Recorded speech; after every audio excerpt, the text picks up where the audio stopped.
Eclesiastes 1, hoje nós vamos começar o nosso caminho por esse livro, né? Vou fazer a exposição desse livro durante as manhãs de domingo. Então vamos abrir lá em Eclesiastes 1, por favor.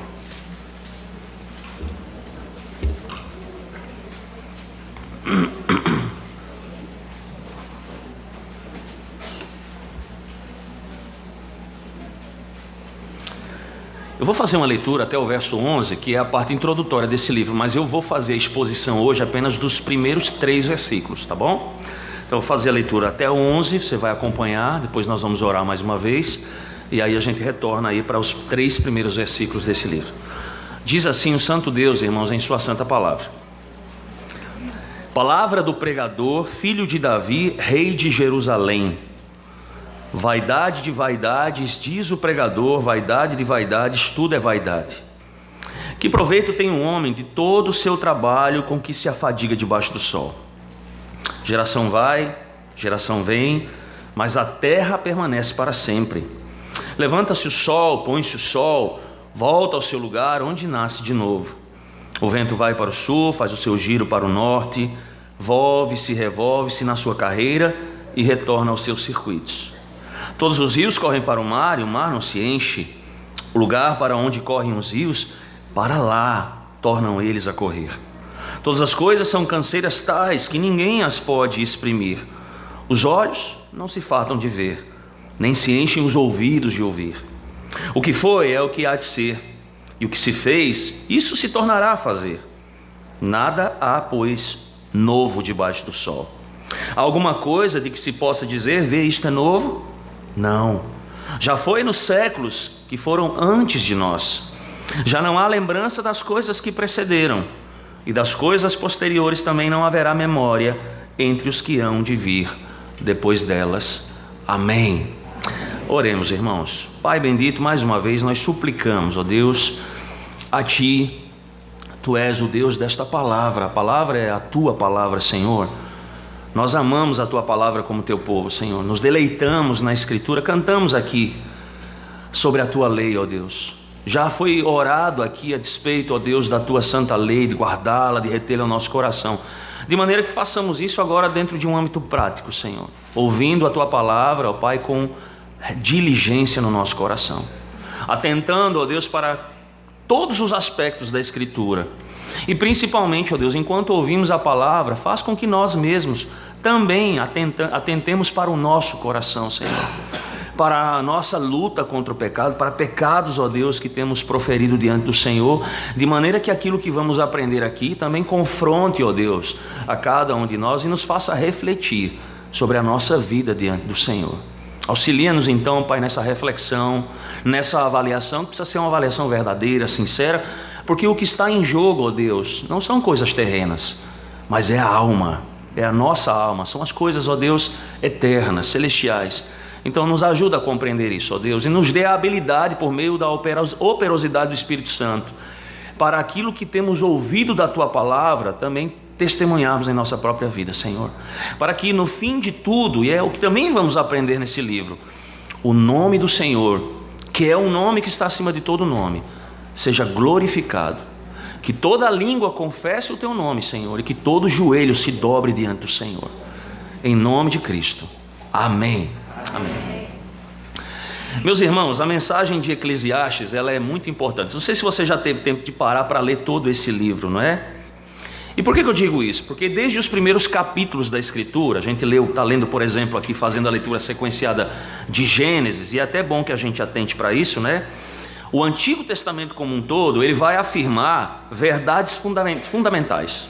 Por exemplo, existe um Criador, existe um Deus, como nós fizemos aqui na leitura de Reis. Esse rei, ele é distinto da sua criação. Nós somos as suas criaturas, nós não somos ele. A essência da vida consiste em glorificar a esse Deus e desfrutar desse Criador e honrar aquele como que é o nosso Senhor soberano sobre a nossa vida. Então é perfeitamente apropriado, quando a gente olha para a Escritura, que haja um livro, embora a Escritura trate sobre isso em todos os seus livros, evidentemente, mas haja um livro no Antigo Testamento que mostre o que acontece quando você tenta viver a sua vida ou a vida contra esse conjunto de verdades ou sem essas verdades. Se você tentar viver a vida debaixo do sol, como nos diz aqui o pregador, se você tentar viver a vida a parte da realidade de um Criador que trouxe todas as coisas à existência pela palavra do seu poder e nos fez para si mesmo, então ele vai nos mostrar nesse livro exatamente aquilo que vai acontecer. Então essa é basicamente a história do livro de Eclesiastes. É uma constatação, meus irmãos, das diferentes maneiras pelas quais as pessoas tentam encontrar um significado nesta vida, separados de Deus, à parte de Deus.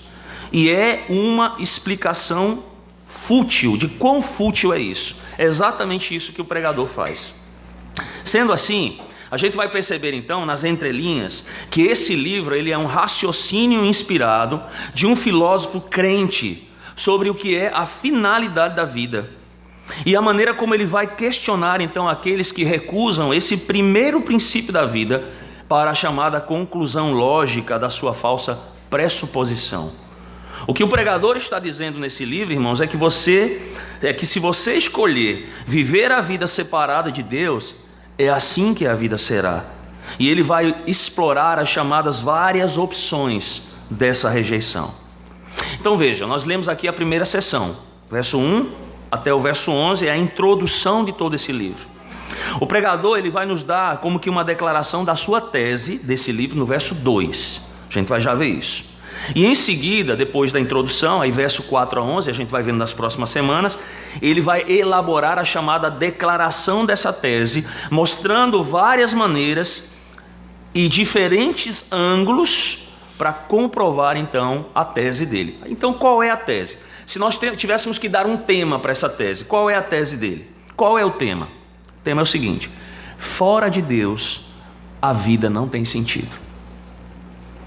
Fora de Deus a vida não tem sentido. E aí surgem algumas perguntas interessantes. O que é a vida toda? O que é a vida toda? Qual é o sentido da vida, irmãos? Qual é o propósito da vida? Eu me lembro uma vez, depois eu vou olhar isso inclusive na internet, tem um jovem americano que ele queria ser cineasta. Estava numa renomada universidade dos Estados Unidos, crente, e ele começou a vivenciar um aspecto na igreja dele que foi o seguinte: a igreja abandonou a concepção de escola bíblica dominical. Então lá nos Estados Unidos acontecem muitas igrejas, né, que se desviaram de algumas questões que nós entendemos que são questões importantes, principalmente para o dia do Senhor. Eles acabaram com a escola, eles começaram a nomear então pastores para as diversas idades da igreja. Então lá você tem pastor para criança, você tem pastor para a juventude, você tem pastor para os idosos, e há outras coisas que a gente não vale a pena nem a gente dizer aqui. Mas o fato é que eles acabaram com a escola bíblica e começaram a meio que criar recreações na escola, recreações no domingo de manhã, saindo inclusive da própria igreja para trabalhar a perspectiva, por exemplo, da criação de Deus, zelando pelas praças, tirando lixo, dizendo que assim estavam glorificando a Deus. Enfim, eles meio que se desviaram da perspectiva do ensino bíblico. O pai desse jovem então foi o que ele fez. Ele viu isso na igreja e disse: não, eu vou tirar meu filho desse tipo de coisa, é melhor eu educá-lo em casa. Ele vai assistir o culto, mas essa educação teológica eu vou dar a ele em casa. E disse que o menino então disse para o pai o seguinte: olha, ele ficou meio que revoltado com isso, porque ele gostava, né? Ele estava sendo envolvido por essas questões. Mas depois de refletir sobre isso, em algum tempo, enquanto o pai estava ministrando a escritura para ele em casa, ele percebeu que de fato que o pai estava fazendo por ele era algo extremamente zeloso, era bíblico. E aí ele pensou então o seguinte: bom, se a igreja está abandonando o ensino, rapaz, eu quero fazer eu quero fazer uma gravação sobre isso. Eu quero gravar uma espécie de um programa, sei lá, alguma coisa para evidenciar isso de maneira prática. Então o que foi que ele fez? Ele começou a fazer um filminho. Ele viajou praticamente boa parte dos Estados Unidos. E para onde é que ele ia? Para as universidades. Ele ia encontrar pessoas da faixa etária dele. E aí a pergunta básica dele eram perguntas muito básicas. Se a gente pergunta, por exemplo, para as nossas crianças na escola dominical, elas conseguem responder isso com muita tranquilidade. Mas ele perguntava então para as pessoas o seguinte: olha, por que você está nesse mundo? Qual é o sentido da vida? E pasmem, irmãos, as respostas mais variadas ele recebia. Mas nada como nós vamos conhecer aqui de fato, e sabemos pela Escritura, que, por exemplo, o pregador nos dá. Aqueles que quando ele fazia a pergunta não sabiam sequer nem do que se tratava. E aí buscavam uma série de fins na própria vida, finalidades na própria vida. Então, para eles, de fato, a realidade, na grande parte, e outra coisa, jovens que faziam parte de igrejas evangélicas, não sabiam responder a questões muito básicas, como a finalidade da vida, qual é o propósito da vida. Nós sabemos que o propósito da nossa vida é glorificar a Deus, é a glória de Deus. Eles não sabem responder perguntas básicas como essa, irmãos. Eles estão na contramão, ou na verdade, vivenciando a tese aqui do pregador. Fora de Deus a vida não tem sentido. Essa é a realidade deles. Estão buscando um fim na própria existência. Que é a vida. Qual é o sentido da vida? Qual é o propósito da vida? E a resposta desse livro é muito clara, irmãos. Debaixo do sol, a resposta é: a vida é vaidade. Vaidade, vaidades, tudo é vaidade. Não tem significado em si mesma. E aí, meu irmão, se você quiser viver a vida debaixo do sol, se você quiser viver a vida separada de Deus, se você quiser procurar um sentido na vida, em qualquer lugar, porém, sem Deus, a resposta é: a vida é um vazio, um vácuo. No século XIX, surgiu uma filosofia que veio originalmente daqueles que estavam enfrentando ou sendo, por exemplo, oprimidos nas cortes absolutistas daquilo que a gente conhece como a Rússia czarista. Esses revolucionários, então, eles fizeram o quê? Eles rejeitaram 3 tipos de autoridade: a autoridade do Estado, a autoridade da igreja e a autoridade da família. No final do século XIX, um filósofo alemão chamado Friedrich Nietzsche, ele formalizou essa filosofia, ele deu um nome a essa filosofia chamada de niilismo. O niilismo, ele vem da raiz latina nihil, para a palavra nada. Ou seja, ele diz que não há sentido nessa vida. O niilismo é a crença de que todos os valores não têm base alguma. Não há base objetiva para valores. Você cria os seus próprios valores. Para o niilismo não há nada que possa ser absolutamente conhecido ou comunicado. Toda crença ela é necessariamente falsa, porque simplesmente não existe um mundo verdadeiro. E veja que isso faz com que o niilismo, irmãos, muitas vezes ele seja frequentemente associado ao extremo pessimismo, ao ceticismo radical, que condena de fato a existência. Por exemplo, um verdadeiro niilista, ele não acredita em nada, ele não tem lealdade a nada, ele não tem um outro propósito a não ser um impulso de destruição. Então o que foi que Nietzsche fez? Defendendo o niilismo, ele disse o seguinte: o seu efeito corrosivo acabaria destruindo todas as convicções morais, religiosas e metafísicas e levaria à maior crise experimentada pela humanidade em todos os tempos. Se você olhar essa afirmação de Nietzsche à luz do século XXI, você pode até dizer assim: pastor, ele pode estar certo. Está bem perto de estar certo. Porque a gente olha, irmãos, para a sociedade, a gente vai perceber que esse pensamento, o pensamento dessa filosofia minou, por exemplo, pelo menos virtualmente, todos os sistemas da nossa sociedade. Todos eles, irmãos. Desde meados do século XX, temas niilistas como, por exemplo, a destruição dos valores, o despropósito do universo preocupam pessoas de todas as áreas, seja da ciência, seja da religião, seja da política, seja do social. Mas veja que muito antes de Nietzsche, irmãos, um filósofo muito mais sábio que esse pensador alemão, ele havia olhado essa questão de maneira o quê? Frontal, cara a cara. E ele se chamou o pregador. E no segundo versículo do livro que nós lemos, ele diz: tudo é vaidade. Então eu quero olhar com vocês o que ele vai nos dizer dos versos 1 a 3. Ele vai introduzir o tema de todo o livro. E aí nós vamos perceber que a proposição principal é o seguinte: que todos os esforços do homem para encontrar felicidade, satisfação, significado nesta vida, sem Deus é totalmente vão. Então qual é a primeira declaração que ele faz no verso 1? Veja comigo lá. Ele declara o seu conhecimento, ou seja, é uma declaração de conhecimento do pregador. Ele vai falar com propriedade. Então como é que ele começa o verso 1? Ele começa atestando conhecimento, irmãos. Ele diz lá: palavra do pregador, filho de Davi, rei de Jerusalém. O que ele está dizendo basicamente? Deixa eu colocar aqui numa linguagem mais chula. Veja, ele está dizendo o seguinte: olha, eu tive uma gama de experiências que me permite sim, que me habilita a explorar a questão do significado da vida. Então, se tem alguém que pode falar sobre o significado da vida pela experiência humana, esse é quem? Eu. Perceba que ele está numa posição de conhecimento e experiência que qualifica então para fazer perguntas, para responder perguntas mais do que qualquer outro homem debaixo do sol. Ele diz, palavra do pregador, e aí ele acrescenta, filho de Davi, rei de Jerusalém. Primeiro ele diz que ele é o pregador, depois filho de Davi, depois rei de Jerusalém. É uma alusão muito clara a quem, irmãos? Salomão. Está aqui, nós estamos falando de quem? De Salomão. E aí você vai perceber uma coisa que vale a pena a gente se lembrar. De quê? Lembram como é que Salomão começou sua vida cristã? Foi mal? Não. Foi extremamente bem.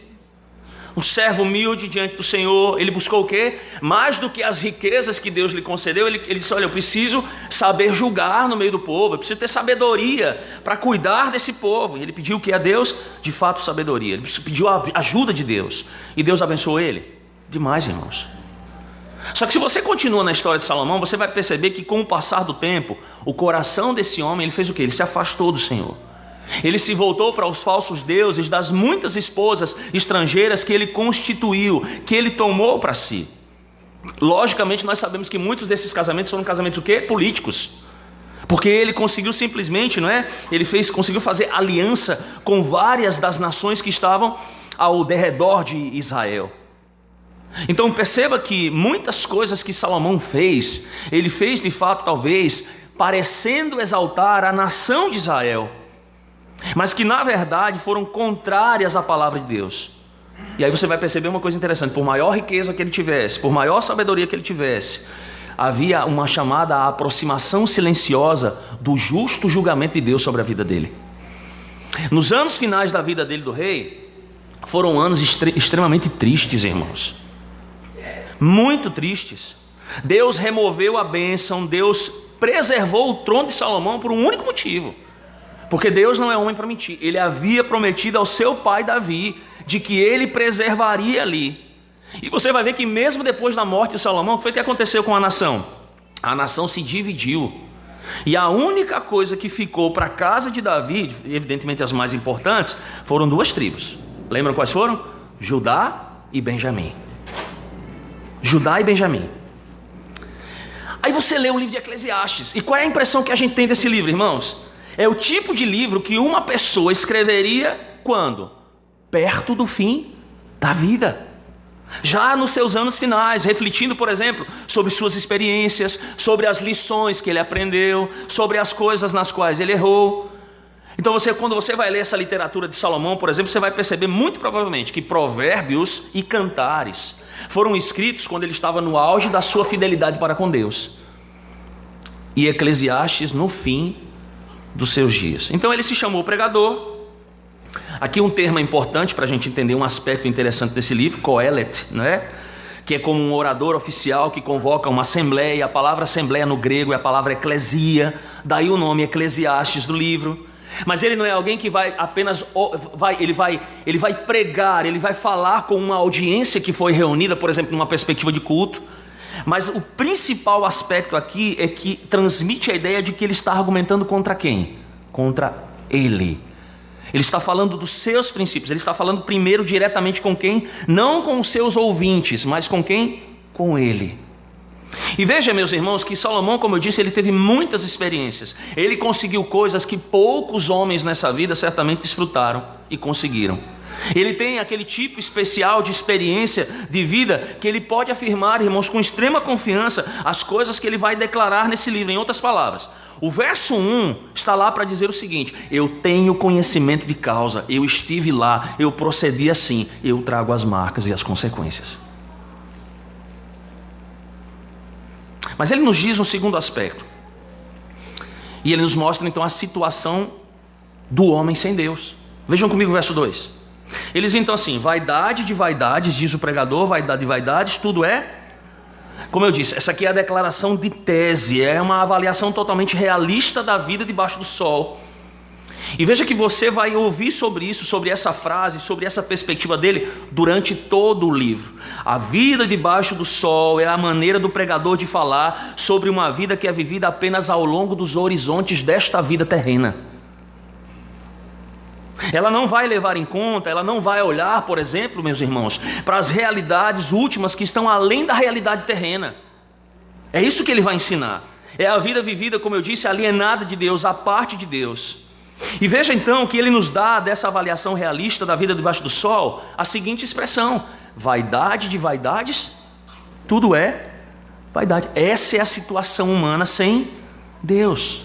Em suma, o que ele está dizendo é o seguinte: se você, não é, está vivendo a sua vida sem Deus como referencial, o mundo em que você se encontra então será o que, irmãos? Um caos sem significado, um caos sem progresso, um caos sem propósito. Então ele está estabelecendo em sua tese, meus amados irmãos, os alicerces, a base da recomendação para uma vida centrada em Deus. E o que é que ele está dizendo? Vai lá,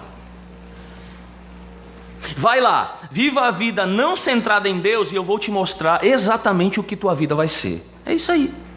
Sua vida será vazia, vã, vaidade. Resumindo, o único resultado esperado em toda e qualquer abordagem da vida que deixa Deus de fora do centro é exatamente isso. Mas ele tem um alvo. Então o alvo dele é desfazer, irmãos, toda a confiança em visão pagã e incrédula da vida. Como é que ele faz isso? Apontando para a futilidade da vida separada de Deus. E aí você pode ver nas palavras dele duas partes dessa declaração: vaidade de vaidades, e aí ele termina dizendo assim: tudo é vaidade. Quando ele diz tudo, irmãos, ele diz tudo mesmo. Tudo. Ele quer dizer que todas as coisas, a parte de Deus, são vazias nessa vida, no sentido de que elas não podem fornecer um significado último para a vida. Não há nada sob o sol separado de Deus que possa nos fornecer um significado final para a vida. É por isso que ele diz que isso é vaidade. Ele chama de vazio. Ele nos lembra aqui da brevidade da vida, da insubstancialidade da vida, da falta de confiabilidade na vida, da fragilidade, da futilidade e até mesmo do engano da vida. Em que sentido, irmãos? Porque há tantas coisas nessa vida que parecem prometer mais do que elas são capazes de produzir, não é verdade? É.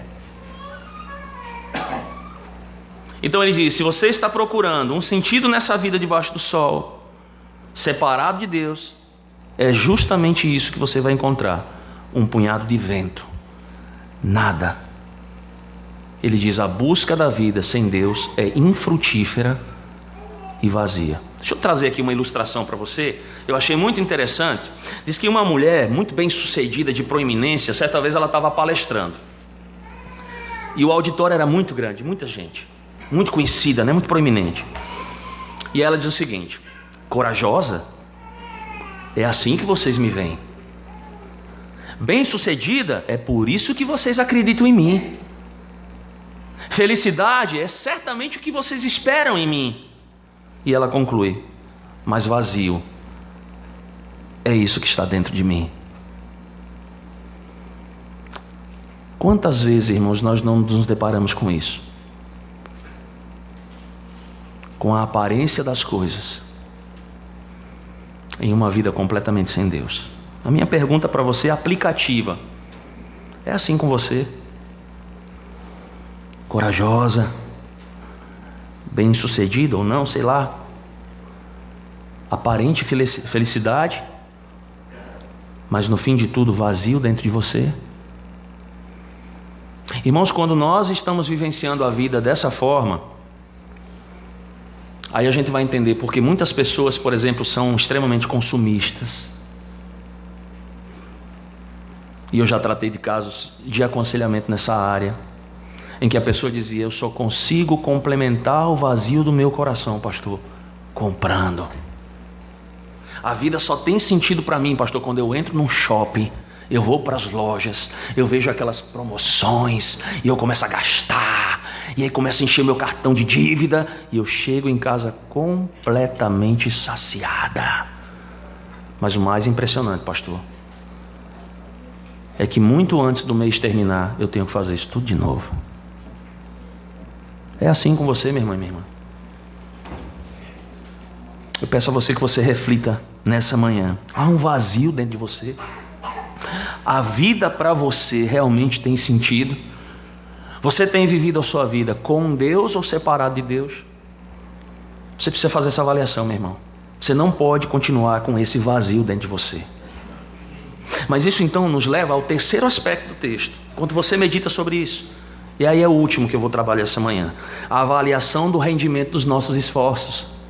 Veja o verso 3, por favor. Porque lá ele vai nos dar a avaliação do rendimento do nosso esforço humano debaixo do sol. E qual é a pergunta que ele faz, irmãos? Veja que pergunta fantástica. Ele diz assim, olha, que proveito tem o homem de todo o seu trabalho com que se afadiga debaixo do sol? Qual é o proveito que ele tem? Ele está falando aqui, irmãos, sobre o significado, ensinando que o propósito da vida não pode vir de qualquer empreendimento humano, terrestre. É isso que ele está dizendo. E veja que ele vai usar aqui essa frase, você vai escutar sobre esse argumento 28 vezes nesse livro. Isso vai se repetir aqui durante 28 vezes. Isso aí é algo muito peculiar, extremamente importante quando você lê o livro. Mas há algo peculiar já nessa primeira declaração, a linguagem de negócio. Você percebe aqui uma linguagem empreendedora, comercial. Ele usa aqui, que proveito tem o homem. É literalmente a ideia de ganho, de se trabalhar e ganhar, ou seja, que ganho tem um homem? Qual é o rendimento? Qual é a resposta do pregador então? A resposta é, esta vida não paga dividendos. Você não encontrará um rendimento de propósito e significado para a vida debaixo do sol. Não há nada nesta vida que possa fornecer isto para você. E veja as palavras que ele utiliza, eu chamo a atenção mais uma vez. Que proveito tem um homem do seu trabalho? Do trabalho aqui, irmãos, é o trabalho físico, da sua labuta, com a qual se afadiga debaixo do quê? Do sol.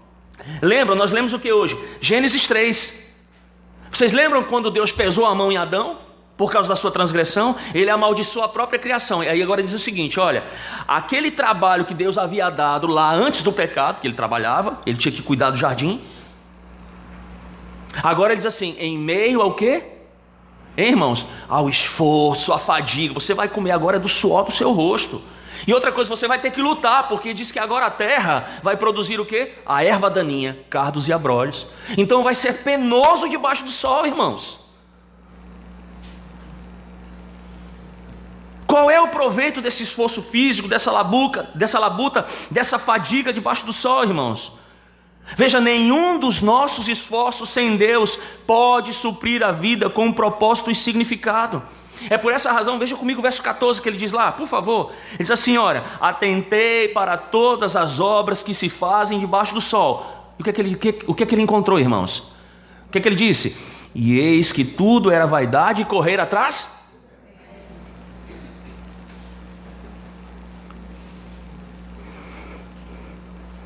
do vento.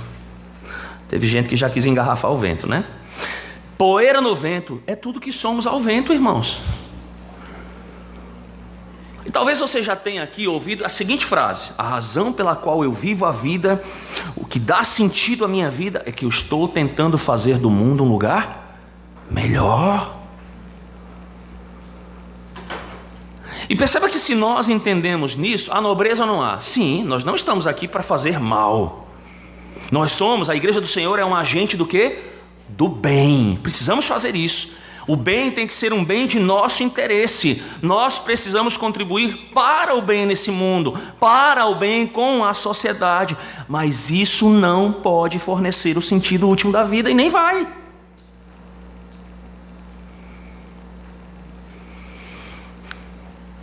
Certo, pastor? Conta que quando ele era solteiro ainda, ele foi fazer um mestrado, né? E diz que ele passou assim semanas assim muito cansativas, estudo, muito trabalho. E aí ele estava voltando para casa. E aí então ele foi para o aeroporto pegar o avião. E quando ele chegou no aeroporto, a primeira coisa que chamou a atenção dele, imagine qual foi. Não foi o avião. Diz que olhou e viu uma linda moça loura. Aí os olhos dele brilhou.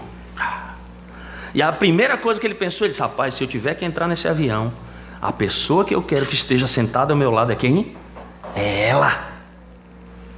Se eu tiver que escolher alguém para sentar do meu lado, é ela. É a coisa mais linda que eu já vi. E aí ele então diz assim, adivinha, entrei no avião, quem estava do meu lado? Ela. Fico imaginando a gente, né? Se fosse a gente estivesse orando por uma moça crente, né? Uma moça cristã, a gente diria logo, opa, resposta de oração, Deus ouviu as minhas preces. Eu não apenas a vi, mas ela sentou do meu lado no avião. Vai, Deus está respondendo. É auxiliadora idônea. É essa, pastor. Não tenho dúvida. Não é assim? É. Mas eu acho interessante que vem depois. Diz, pronto, perfeito, tudo certo.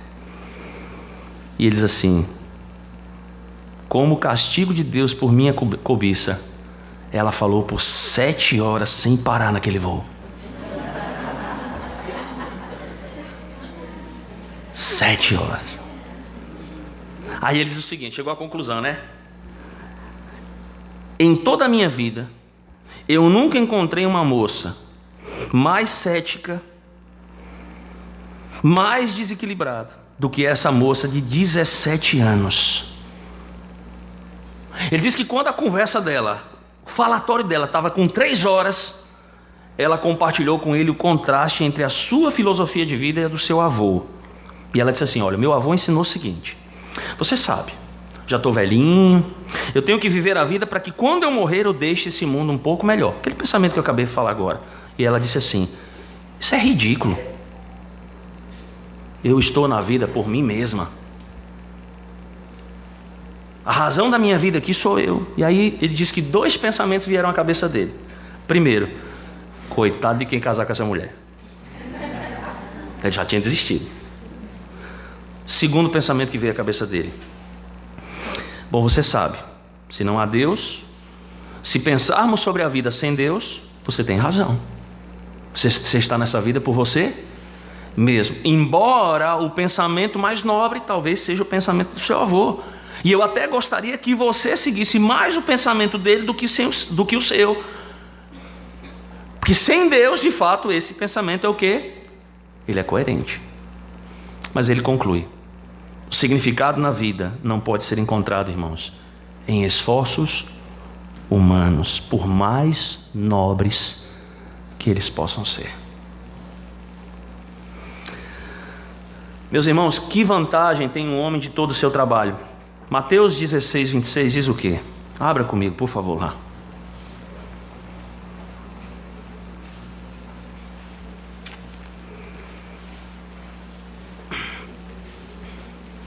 Mateus 16, 26. Eu vou ler. Assim diz a palavra de Deus.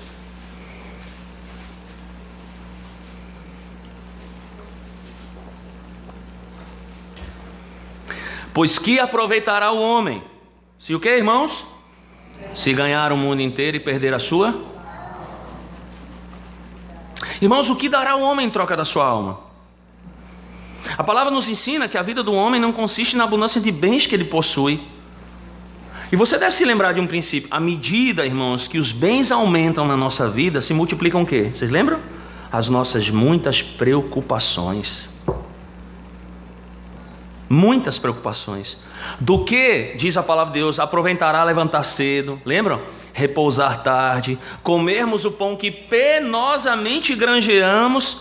E aí eu pergunto, se Deus não for a razão e o alicerce da nossa vida, irmãos, que proveito terá isso? Vaidade. Nada. Nada, irmãos. Um vácuo. Correr atrás do vento. Nós precisamos considerar 3 aplicações aqui, irmãos. A primeira delas, eu vou fazer uma pergunta para você que é crente, e talvez você que seja descrente nos visite aqui nessa manhã. Quero falar ao coração dos irmãos, ou a palavra, na verdade. Você está procurando por propósito e significado nas coisas? É assim que você tem vivido? Você está procurando significado na vida, debaixo do sol, separado de Deus? É assim? Deixa eu dizer uma coisa para você. Você nunca vai encontrar. Essa é uma afirmação, irmãos, absoluta. Você nunca vai encontrar. Por melhor que você seja, por maior capacidade, por maior esforço, nenhuma possessão possuída debaixo do sol pode dar significado e propósito à sua vida. Não pode. Isso me leva a uma segunda coisa. A Escritura nos adverte, irmãos, porque isso é fruto de vaidade do nosso coração. E a Bíblia diz que a gente tem que lutar contra a vaidade, não devemos amar a vaidade. E aí no Salmo 4:2, Salmo 4, verso 2, a palavra de Deus diz assim: ó homens, até quando tornareis a minha glória em vexame? E amareis a vaidade e buscareis a mentira. Irmãos, não devemos entregar as nossas almas à vaidade, mas clamar a Deus por socorro. No Salmo 119, verso 37, o salmista também diz assim: desvia os meus olhos para que não vejam a vaidade e vivifica-me no teu caminho. Mas por fim, irmãos, eu quero falar da alma. Sim, da alma, irmãos. E a vida que está por vir, nós podemos afirmar que se nós nos agradarmos do Senhor, não é isso que a palavra de Deus? Se nós nos agradarmos do Senhor, Ele satisfará os desejos do nosso. Não é assim, irmãos? Mas não de um coração mundano, não de um coração entregue à vaidade, não de um coração separado e alienado dele, mas de um coração transformado que o ama, que busca os seus interesses e que tem como preocupação, irmãos, nesta vida sim, trabalhar por coisas que são celestiais, que não perecem nessa vida, mas que permanecem para a vida eterna.